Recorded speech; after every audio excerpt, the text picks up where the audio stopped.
우리 주님이 함께 하십니다. 오늘도 말씀으로 살아계시고 우리와 함께 하시는 주님을 말씀을 통해서, 이 말씀 시간을 통해서 경험하는 그런 은혜와 복이 다 있기를 소원합니다.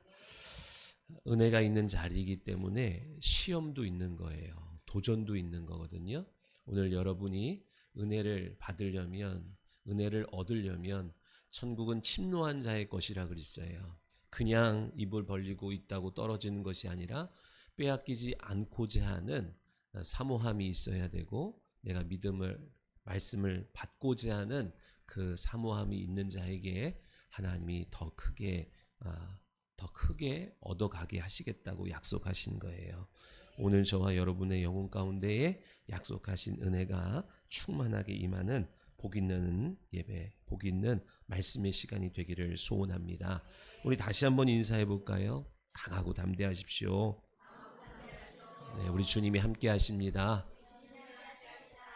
네. 오늘은 요한복음 5장 10절로 18절 말씀을 통해서 영린, 갈등의 이유라고 하는 제목으로 하나님의 말씀을 나눌 때에 이 말씀을 통해서 우리의 영혼을 다시 한번 점검해 보고, 하나님이 기뻐하시는 건강하고 온전한 성도가 되어서 하나님의 각자에게 맡겨주신 거룩한 직임들을 잘 감당하여 하나님의 나라를 나타내고 경험하고 또 증거하는 복 있는 성도들 다 되시기를 예수님의 이름으로 축원합니다.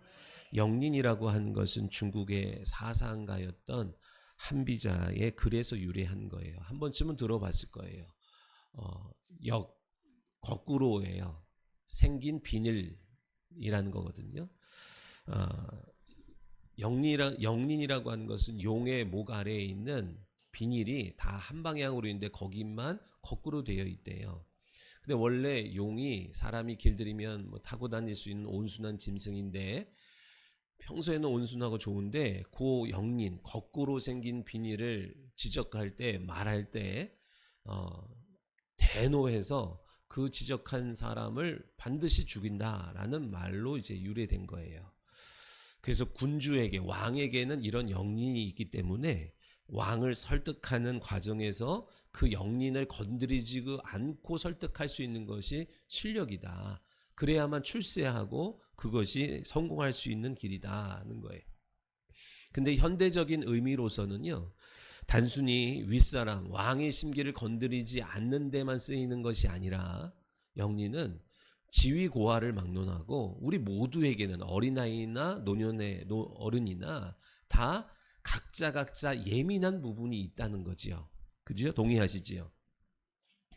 그래서 이것이 유사한 표현으로는 아킬레스건, 컴플렉스, 트라우마 이런 얘기를 하고, 또 요즘에 젊은 사람들은 발작 버튼 이런 얘기를 쓴다고 하더라고요. 각자 예민한 부분이 있어서 그것을 건드리면 그 사람의 아킬레스건, 그 사람의 트라우마라고도 하는 그 부분을 건드릴 때 가장 알맞는 말이 발작 버튼이에요. 그거를 탁 누를 때 그 사람이 혈기가 올라오고 기분이 상하면서 하던 일을 그냥 내팽개쳐 버리는 일들이 거기서 나타난다라는 거예요. 우리에게도 이와 같은 영린이 있고 발작 버튼이 있고 아킬레스건이 있지요. 죄인에게는 다 있어요.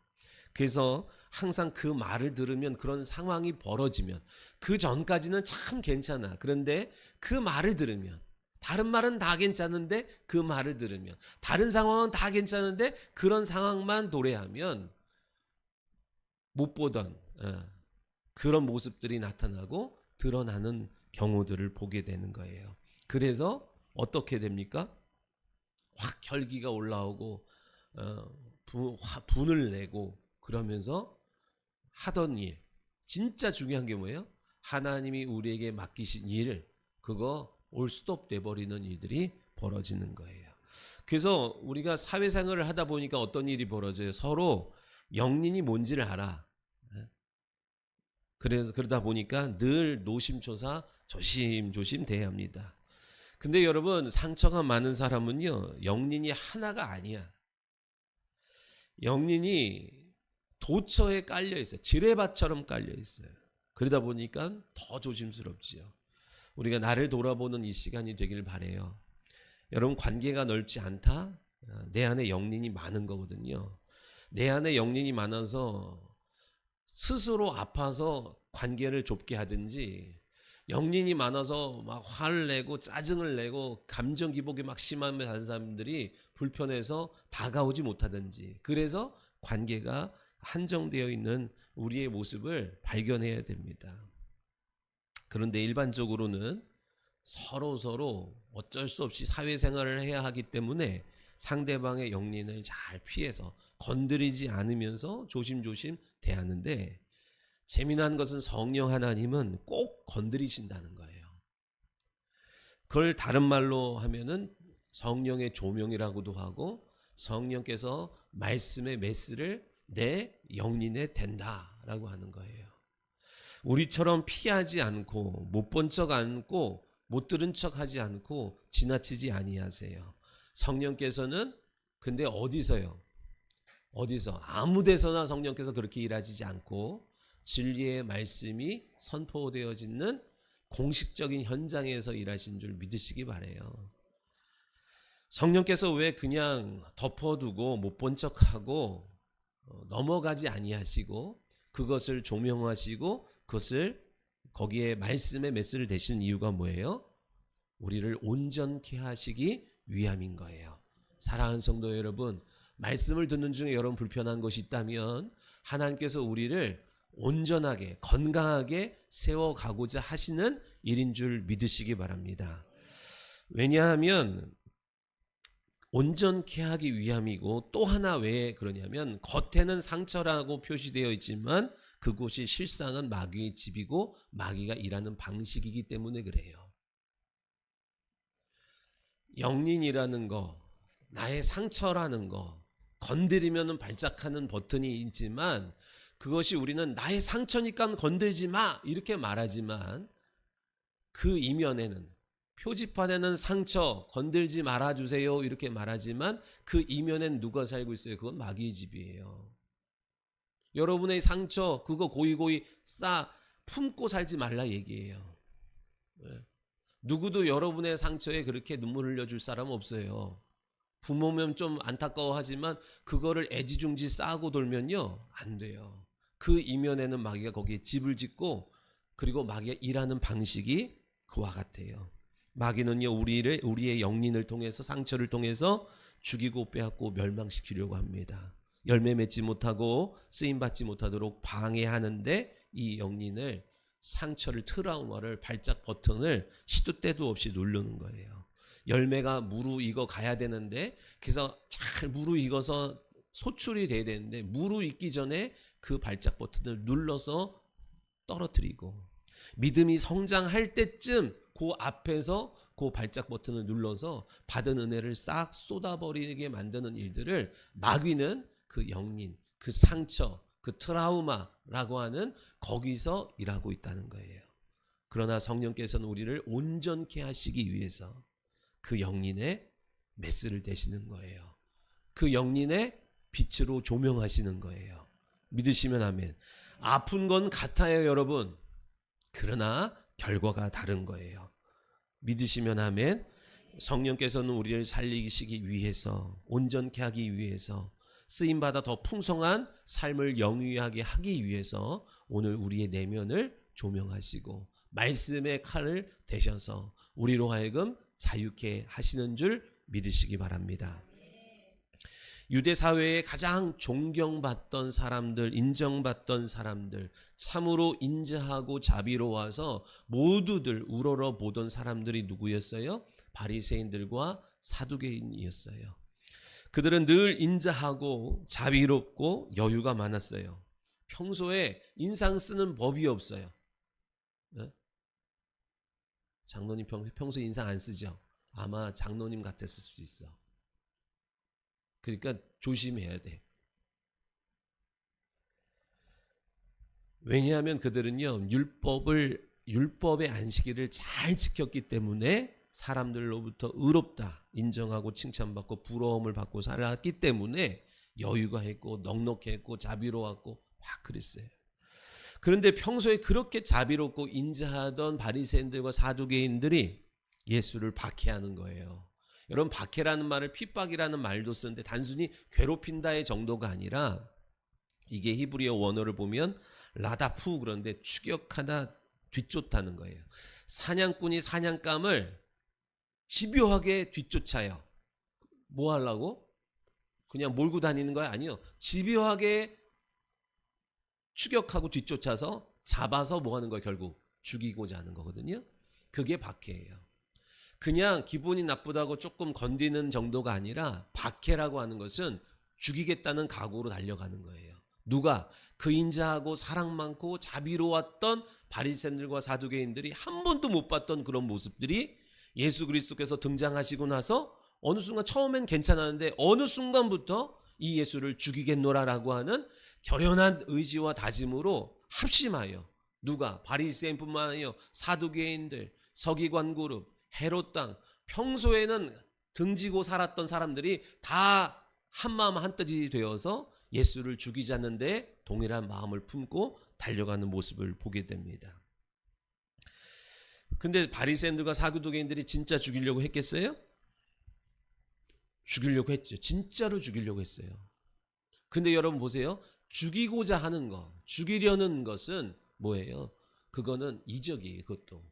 살리는 것도 이적이지만 죽이는 것도 이적이에요. 살리고 가난했는데 병들었는데 건강이 되고, 그리고 가난한데 부욕해 되는 것은 여러분 그건 표적입니다.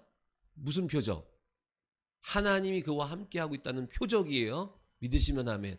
반대로 건강했는데 병이 들고 가난케 되어지는 것도 여러분 표적입니다.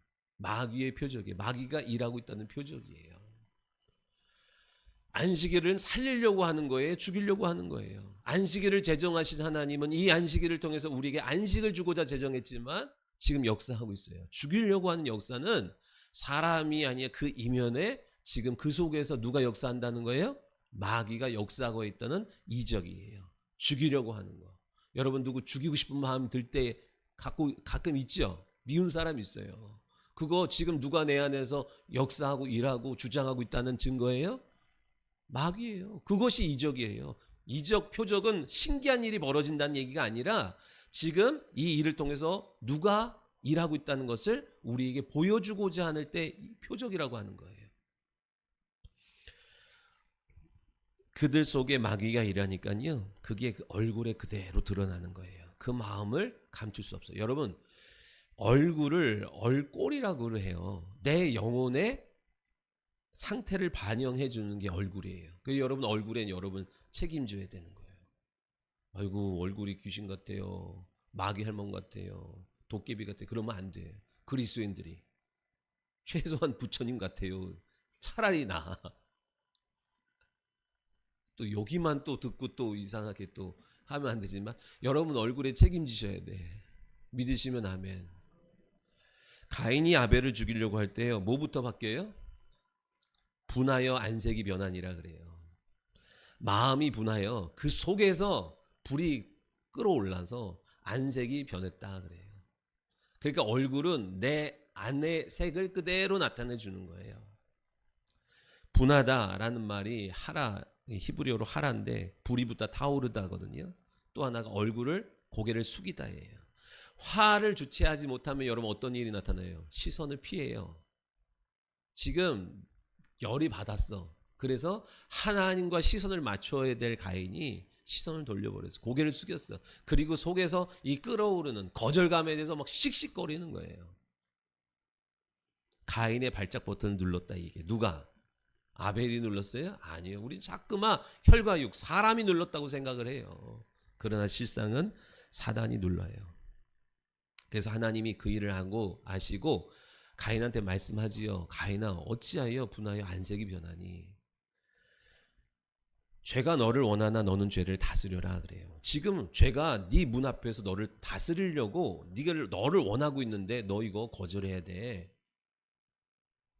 다스려야 돼. 그러나 그렇게 하나님이 이미 경고하고 사인을 줬음에도 불구하고 거절하지요. 그리고 가서 동생을 죽이는 일을 벌여요.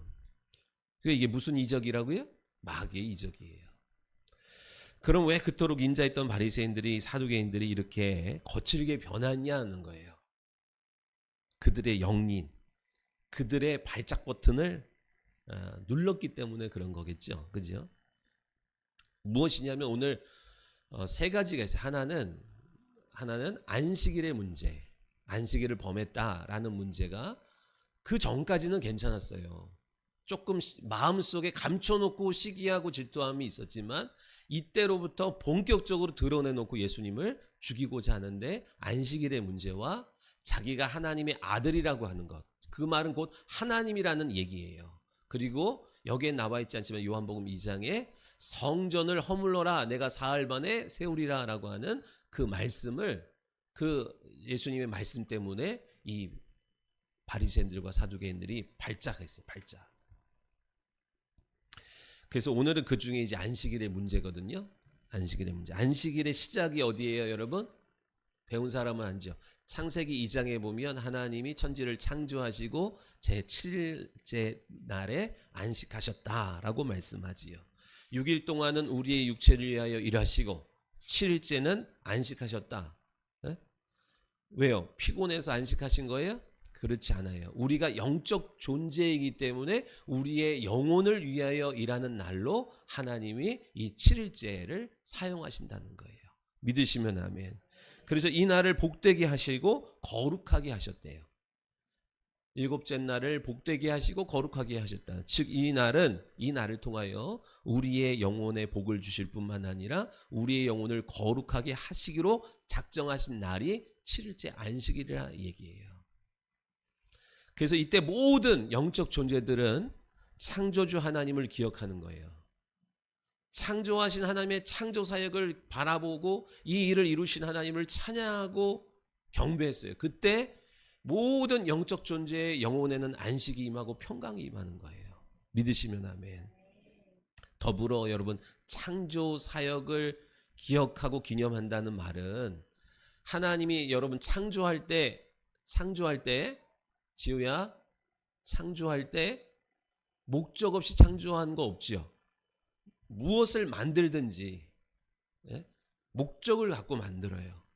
그러니까 창조 사역을 기억하고 찬양한다는 것은 하나님이 창조하신 목적을 발견하고 믿는 거거든요.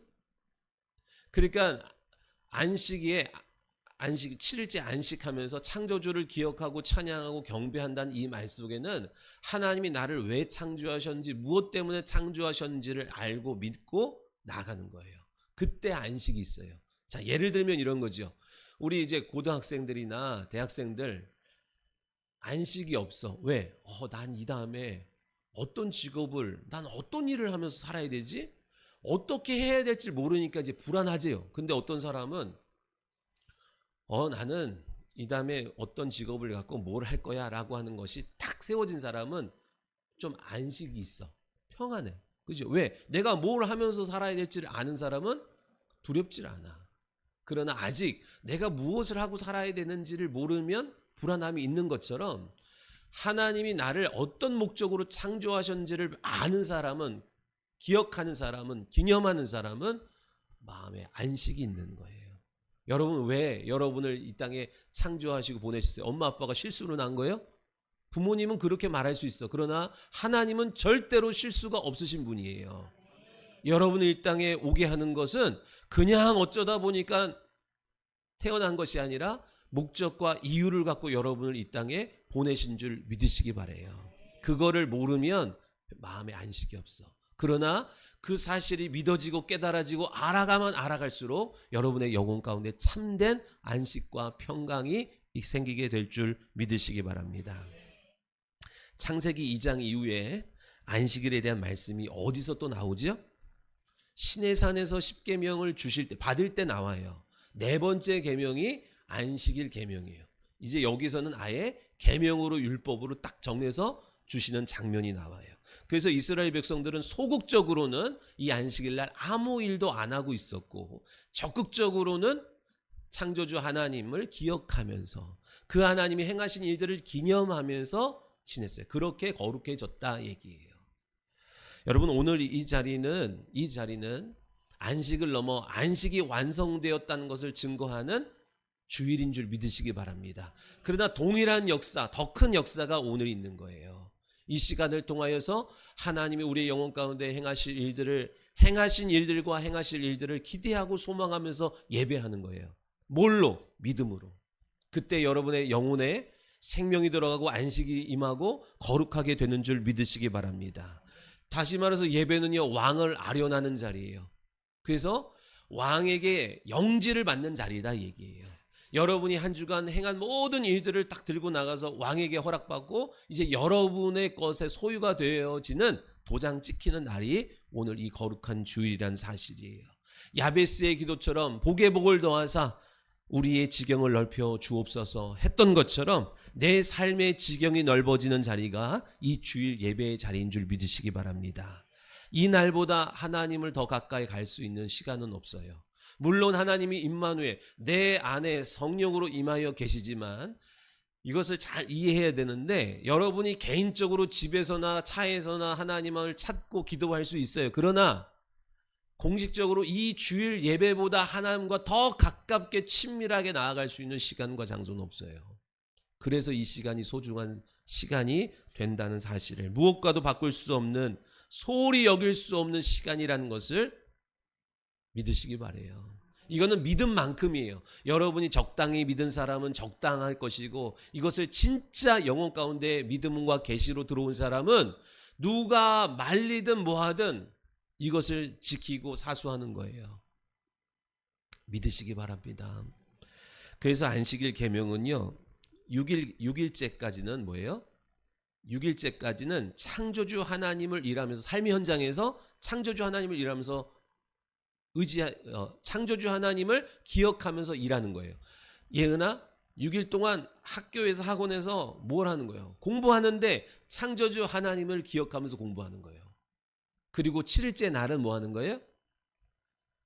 7일째 날은 내가 행한 6일 동안 행한 모든 것이 완성되는 거예요. 실행되는 거예요. 성취하는 거예요. 이제 내 것이 되게 하던 도장 찍어주는 날이 이 7일째 날이 되는 줄 믿으시기 바랍니다. 그러니까 6일 동안은 마음껏 살다가, 하나님 잊고 살다가 오늘만 와서 하나님을 기억하는 게 아니다 얘기예요. 여러분 예전에 활용점정이라는 얘기 했잖아요. 용을 그렸대요. 촥 멋있게 그렸어. 그리고 마지막에 눈동자를 찍었을 때 용이 살아났다, 이런 게 활용점정이죠. 마찬가지예요. 여러분이 6일 동안 멋있는 그림을 그리는 거예요. 그러나 그것은 그림에 불과해. 그러나 이 안식일날 하나님 앞에 나와서 거기에 도장을 찍힐 때, 눈동자가 찍힐 때 그 그림이 살아나는 것처럼 여러분이 말씀에 의지하여 6일 동안 부지런히 사는 거예요. 성실하게 사는 거예요. 그리고 하나님, 내가 이렇게 수고하고 노력했습니다. 이제 이것이 생명이 되고 능력이 되고 내 소유가 될 수 있도록 하나님 은혜 베풀어 주세요 라고 할 때 하나님이 거기에 역사하실 때 그것이 진짜 생명이 되고 능력이 되며 빼앗기지 않는 내 소유가 된다는 사실을 믿으셔야 돼요. 그래, 여러분 노력해야죠. 물론 노력 안 하고 팽팽 놀다가 주여 복을 주세요, 뭐 잘 되게 해주세요, 뭐 웃기지 마라 그러실 거예요. 우리가 해야 될 몫이 있고 맡겨야 될 것이 있다는 것을 기억해야 돼요. 근데 여러분이 행하는 모든 상황 속에서 하나님을 주목하고 의식하면서 일을 행하라 얘기예요. 그리고 하나님 이제 완성해 주세요. 그게 오늘이에요. 여러분이 한 주간 살아온 거, 그리고 앞으로 살아갈 모든 거 주님께 맡겨드립니다. 주님 여기에 간섭하시고 역사하셔서 나의 수고가 헛되지 않게 하시고, 나의 수고와 땀이 숲으로 돌아가지 않게 하시고, 실체가 되게 하시고, 실상이 되게 하시고, 능력이 되게 하옵소서. 여러분 그런 마음 갖고 나오셔야 돼요. 아무리 여러분이 자녀를 잘 놀봤어도 하나님, 내가 하는 데까지는 여기인데 이제 갈대상자 하나님 앞에 올려놓사오니 하나님이 내 자녀를 그 마음과 생각을 만져주세요 할 때 여러분의 수고가, 부모의 헌신이 값진 헌신이 되어진 줄 믿으시기 바랍니다. 출애굽기 1세대들이 애굽에 있다가 출애굽한 사람을 출애굽 1세대라 그래요. 근데 그 광야에서 40년을 돌면서 이들이 다 죽었어. 왜 죽었게요? 믿음이 없어서 죽었어. 왜냐하면 하나님은 믿음 있는 사람만 그 가나안 땅, 약속의 땅으로 데려 들어가기를 원하시기 때문에. 근데 놀라운 것은요, 광야는 사람이 살 수 있는 곳이에요, 없는 곳이에요?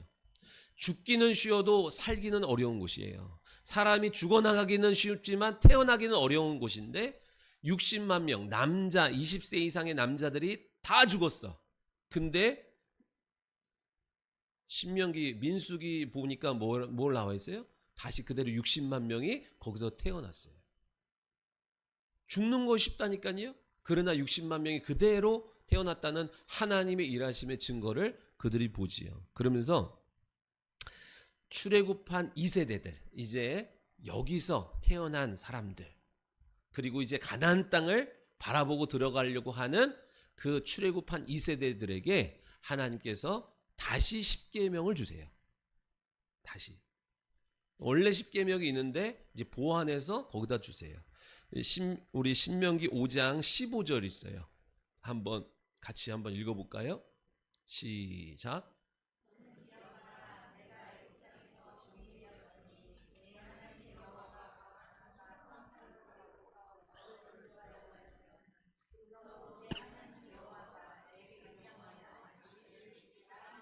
아멘.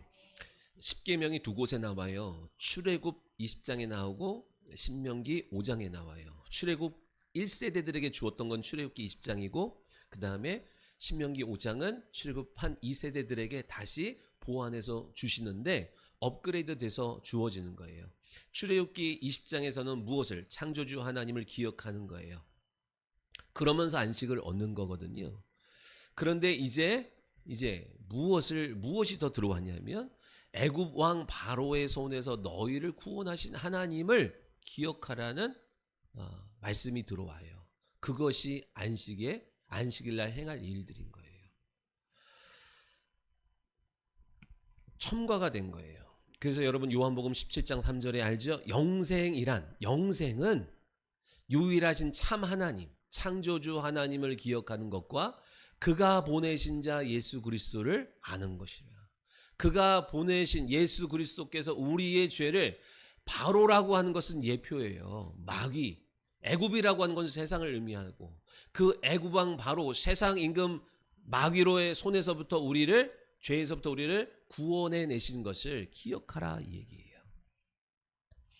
그래서 이스라엘은 안식일에 하나님이 행하신 일들을 기억하고 기념해요. 무엇을? 창조주 하나님을 기억하고 찬양하고 애굽 왕 바로의 손에서 우리를 구원하신 하나님을 기억하고 기념하며 찬양할 때 그들이 계속 그 심령이 거룩해지는 거예요. 그러면서 전진하지요. 어디로? 예루살렘으로, 모리아 산으로, 성전의 실상으로 오셔서 우리의 죄의 문제를 온전히 해결하시는 예수 그리스도를 만나러 가는 여정을 다루고 있어요.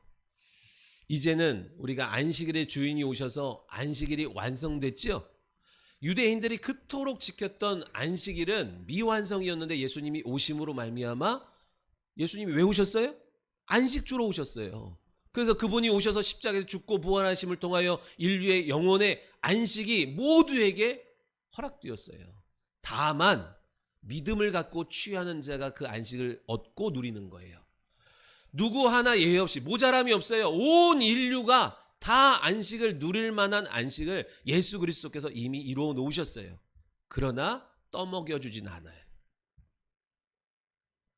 억지로 막 먹이진 않아. 예비되었으니 너희는 믿음으로 그 안식을 취하는 자마다, 영접하는 자마다 소유가 될 것이고 누리게 될 것이라고 약속하셨어요.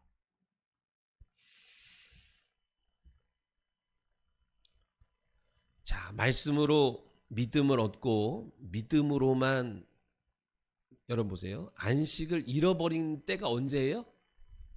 성경 공부 시간은 아니지만 안식을 잃어버린 때가 언제예요? 태초에 에덴 동산에서 불순종의 죄로 말미암아 안식의 근원 되신 하나님과 우리가 죄로 분리됐어요. 에덴 동산에서 떠났어요. 쫓겨났어요. 그때부터 안식을 잃어버렸다고요. 그러니까 영혼이 먹으면 죽으리라 해서 죽었어. 뭐가 죽었어요?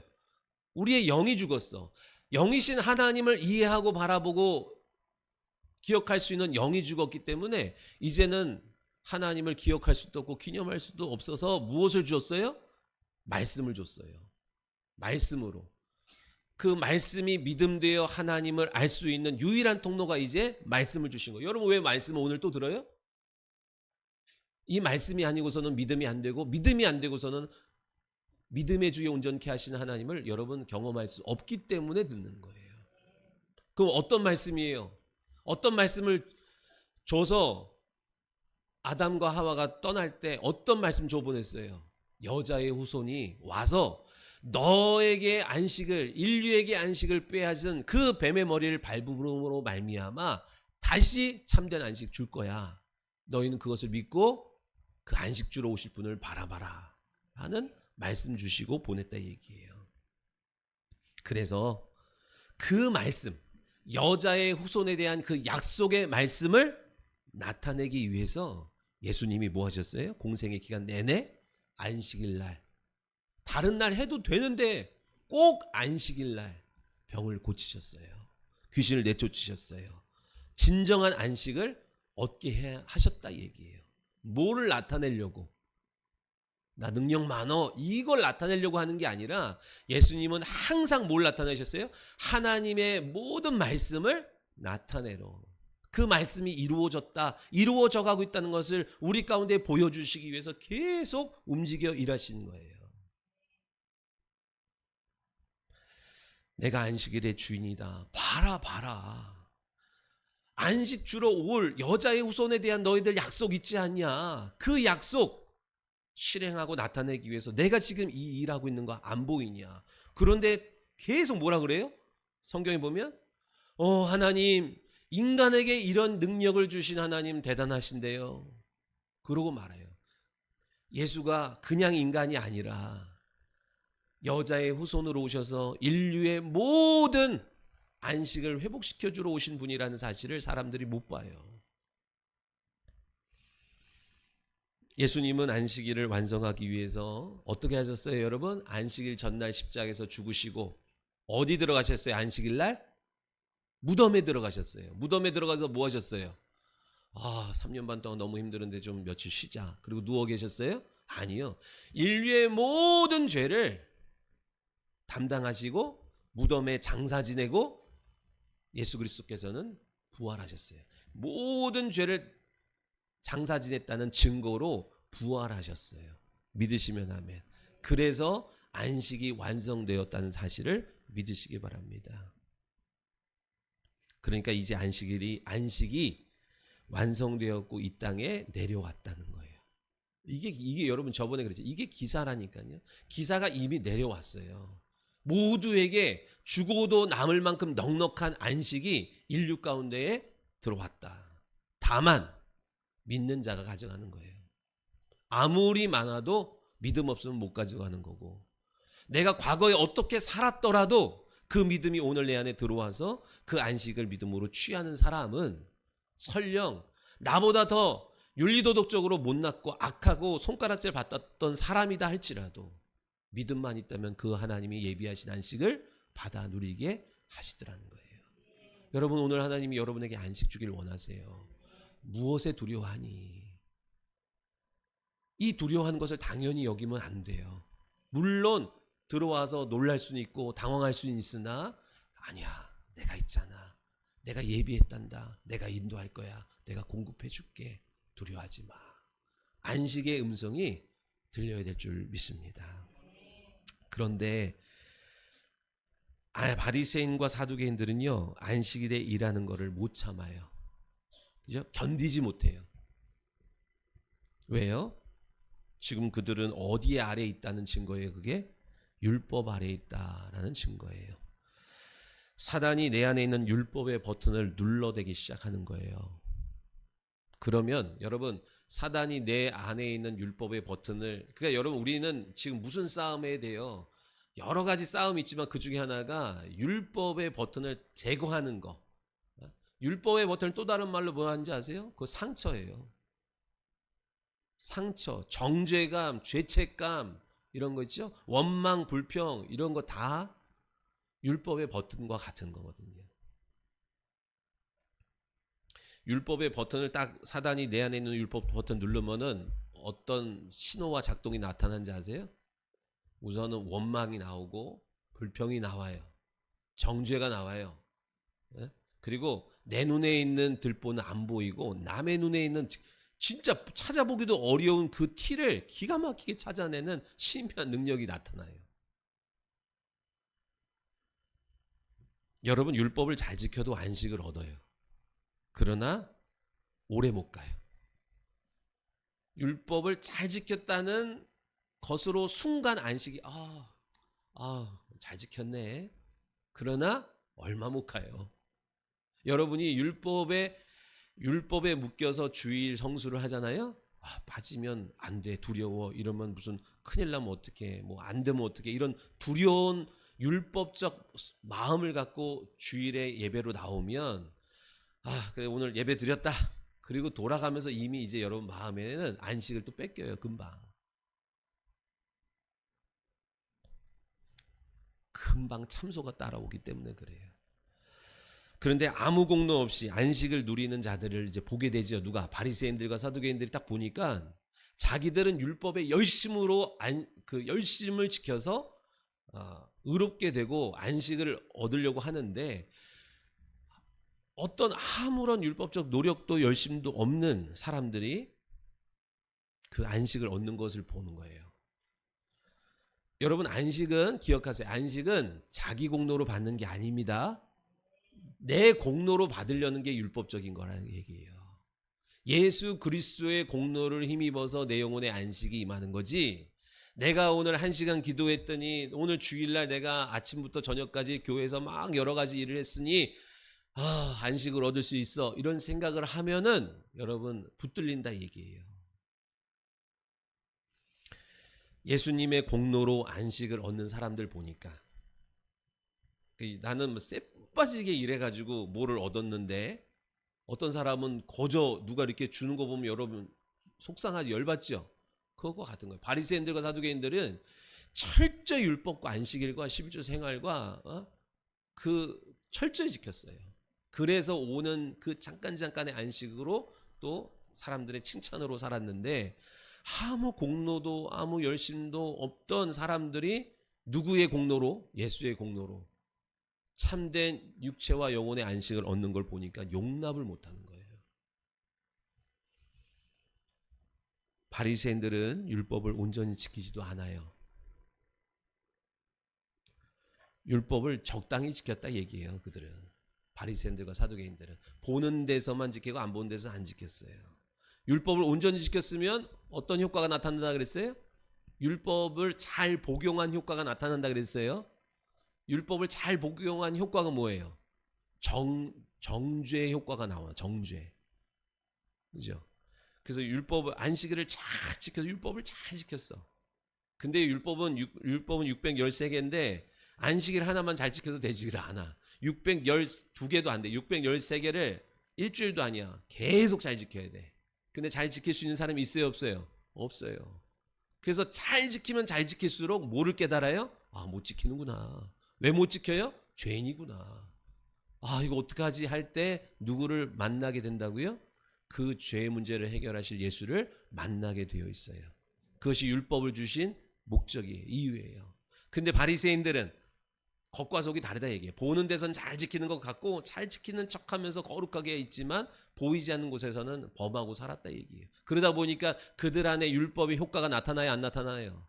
율법의 온전한 효과가 안 나타나고 계속 스스로 의롭다고 하는 외식의 모습을 갖게 되더라 얘기예요.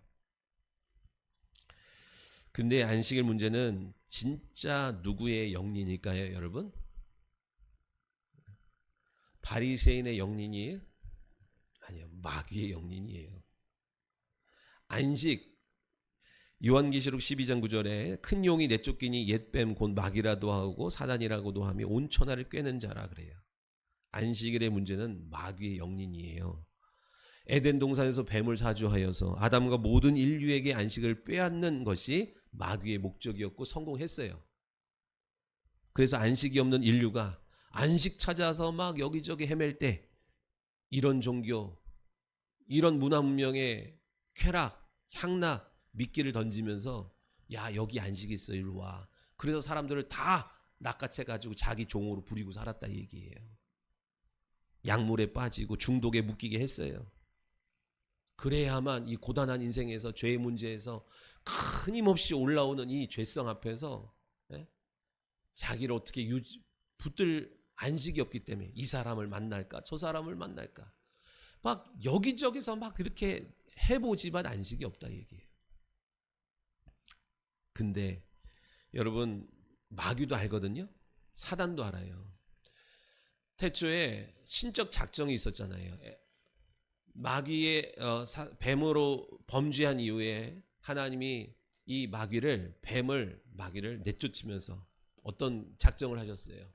여자의 후손에 대한 신적 작정의 말씀이 있었다는 것을 이 뱀도 마귀도 들었어요.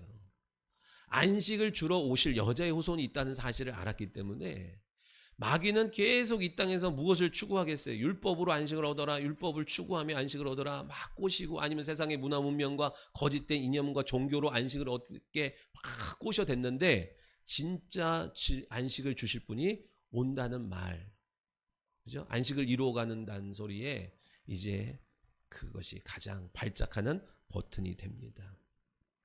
여러분이 영혼의 안식 얻지요? 그러면 기가 막히게 어디선가 여러분 안에 있는 그 증상을 보고 발작합니다. 여러분의 같이 사는 가족 중에 그 속에 있는 또 다른 영적 존재가 여러분 안에 있는 안식을 빼앗고자, 우리 집에는 너의 안에는 안식이 들어오면 안 돼. 그 안식이 들어오면 안 돼. 세상의 문화 문명을 통하여 주는 안식이든 쾌락을 통해서 주는 안식이든 세상이 제시하는 안식이 있어야지, 진리가 주는 하나님이 주신 안식이 너 안에, 우리 안에 있으면 안 돼. 그래서 계속 바꾸자 그래요. 그 안식 버려. 그리고 내가 주는 안식, 내가 돈 더 줄 테니까 자꾸만 꼬드기고 여러분 그 안식을 뺏으려고 한다는 것을 기억하셔야 돼요. 그렇게 안식을 빼앗으려고 마귀가 발악을 해서 빼앗아 놓은 거를 다시 안식을 주시겠다고 하니까 사단이 발작하는 거예요. 마귀를 통해서 흘러나오는 모든, 그러니까 안식을 통해서 흘러나오는 모든 복된 것들이 다 마귀의 영린과 같아요. 무슨 말이냐면, 여러분 안식을 통해서 다 흘러나와요. 에덴 동산의 선악과의 계명으로부터 4개의 강물이 흘러서 모든 대지를 적시고 풍요케 했던 것처럼, 우리의 영혼의 안식의 말씀으로부터 우리의 삶을 풍요케 하는 모든 은혜와 소출과 능력이, 풍요가 흘러나온다는 사실을 믿으셔야 돼요. 그러니까 안식에서 뭘 나와요? 평안이 나오고 기쁨이 나오고요, 강하고 담대한 마음이 나오고 감사와 찬양이 나와요. 이런 상황에서요? 이런 형편에서요? 근데 어떻게 예배하죠? 찬양하죠? 왜요? 그 심령에 위로부터 임하는 안식이 임하니까 이런 상황인데도, 이런 형편인데도 감사와 찬양과 기쁨이 있다 얘기예요. 세상은 이해할 수 없는 신비한 일들이 그 속에서 벌어지는 거거든요. 그거 보면 이제 발작하는 거예요. 어떻게 저 기쁨을 뺏었는데 다시 기뻐하다니, 어떻게 그 가정의 화목을 깼는데 다시 용서하고 다시 사랑하다니, 발작합니다. 그래서 어떻게 해서든 그 안식을 뺏으려고 어떤 말에 두려움을 섞어서 던져주거나, 염려하는 생각을 던져주거나, 원망과 불평하는 생각을 넣어주거나, 그러면서 안식을 뺏어요. 여러분 안 경험해 봤어요? 기분이 막, 마음이 조금 막 그런데 갑자기 누구 한 마리 툭 던지는데 아직 오지도 않은 일에 대한 염려 근심을 소급해가지고 갑자기 기쁨이 순식간에 사라지고 내 마음이 어두워. 그리고 그 던져준 염려 근심에 그냥 함몰돼서 전전긍긍하고 있는, 그런 적 없구나, 나만 있어. 그런 적 있어요. 창세기 14장에 아브라함이 멜기세덱을 만나잖아요. 그리고 나서 계시가 들어와요. 천지의 주제이시오 지극히 크신 하나님이 너의 앞서 너를 지키시고 싸우셨다라는 그 계시가 믿음으로 그 영혼 가운데 확 들어왔어요. 그래서 너무너무 기쁘고 믿음의 지경이 확장됐어요. 예전에 아브라함이 아니야. 그런데 15장에 바로 두려운, 세상에서 주변 나라에서 두려운 소리가 아브라함에게 들려요. 그래서 이내 두려워서 아무것도 못하고 있는 아브라함에게 하나님이 찾아가셔서 아브라함아 두려워하지 마. 내가 너의 기업이고 내가 너의 상급이야. 내가 너를 도울 자야. 염려하지 마. 또 따라오죠. 여러분 마찬가지예요. 우리가 여기서 힘을 얻고 돌아가도요. 또 금방 세상의 소리에 압도돼가지고 주셨던 안식을 빼앗길 수 있어요. 그래서 오늘 다시 오는 거예요.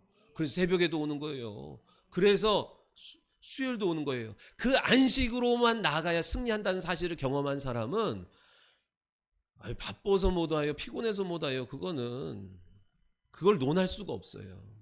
진짜 내 영혼의 안식이 임하면 어떤 일들을 감당하고 능력 있게 사는지를 체험한 사람은 계속 그 영혼의 안식을 위하여서 주께로 말씀의 자리로 성전으로 나오게 되는 줄 믿으시기 바랍니다. 그런데 왜 마귀의 영린을 건드렸는데 바리새인들과 사두개인들이 흥분하는 거예요? 그들이 율법 아래 있기 때문에 그래요. 율법 아래 머물면, 율법적 신앙생활에 머물면 마귀의 참소가 끊이지 않거든요. 계속 정죄가 와요. 그러니까 안식일을 제정하신 목적이 살리고 회복시키기 위함인데 안식일을 안 지켰다고 정죄하고 죽이려고 하는 거예요. 율법 아래 머물러 있는, 율법 아래 머물러 있다면 어떤 일이 벌어지냐면 마귀가 쓰는 도구가 된다 얘기예요. 진리 안에 복음 안에 거하면 성령께서 쓰시는 거룩한 도구가 되지만 율법 아래 머물러 있으면 계속 마귀가 언제든 마음껏 부릴 수 있는 종이 될 수 있다는 거예요. 바리새인들이라고 그러고 싶은 게 아니라니까요. 그러나 거기에 머물러 있으면 누구나 예외 없이 솔직하게 고백하는데 저도 처리해야 될 율법적 요소가 많기 때문에 아차아차하면 순간순간 거기에 붙들려서 나도 모르게 하나님의 일은 생각하지 아니하고 사람의 일을 생각하게 되는 나의 모습을 발견해요. 그러나 다만 뭐가 달라요? 조금 빨리 돌이키는 거예요. 마귀가 자기의 일을 하고자 할 때 누굴 사용한다고요? 율법 아래에 거하는 자, 정죄받고 정죄하고 죄책감에 시달리는 자, 그게 내 안에 있는 율법의 버튼이에요. 그러니까 여러분 부지런히 토설하고 회개하고 용서하고 복음이 아닌 진리로 여러분의 삶을 옮겨가야 돼요. 그 자리, 율법의 자리, 그러니까 율법의 자리는 무슨 성경 이 말씀 많이 하는 자리 그런 게 아니라 율법의 자리는 계속 원망하고 불평하고 정죄하고 죄책감에 시달리는 자리에 있으면 마귀가 계속 그 자리에 있는 사람 찾아가 쓰는 거예요. 14절에 더 심한 것이 생기지 않도록 다시는 죄를 범하지 말라. 여기서 말씀하는 죄를 범하지 말라는 게 뭐예요? 그러니까 윤리도덕적인 죄, 자범죄 다시 짓지 마, 이 얘기가 아니에요. 가늠하다 붙잡혀온 여자에게 예수님이 이제 사람들 다 돌려보내고 뭐라고 그러세요? 나도 너 정죄하지 않으니까 다시는 죄를 범하지 마. 이 얘기는 물론 다시 가늠하지 마 이런 얘기겠지요. 물론 너 이제 죄를 범하지 마라는 이 말이 단순히 너가 어저께 했던 그런 윤리도덕적인 죄를 짓지 마라는 말로 머물면 안 돼요. 여러분 생각해봐요. 38년 된 병자가 이후에 죽는 그날까지 죄 한 번도 안 졌겠어요? 졌겠어요? 생각해봐요. 졌을까요? 안 졌을까요? 졌을 수도 있고 안 졌을 수도 있고 그래요? 그렇죠. 졌겠죠. 그러면 죄 짓지 마라는 말씀을 들었는데 죄를 졌으니까 얼마나 묶이겠어요. 아, 그 예수님 날 고쳐준 예수님이 죄 짓지 말라고 했는데 내가 죄를 졌네. 나 같은 놈은 죽어야 돼. 막 이러면서 얼마나 정죄됐겠어요.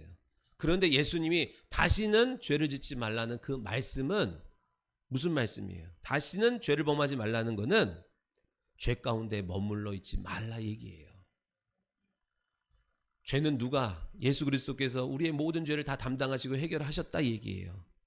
그래서 우리는 더 이상 그 죄에 머물러 있지 말고 율법의 정죄 아래 있지 말고 70번씩 7번이라도 용서하신 은혜의 보좌 앞으로 계속 나오라 얘기예요.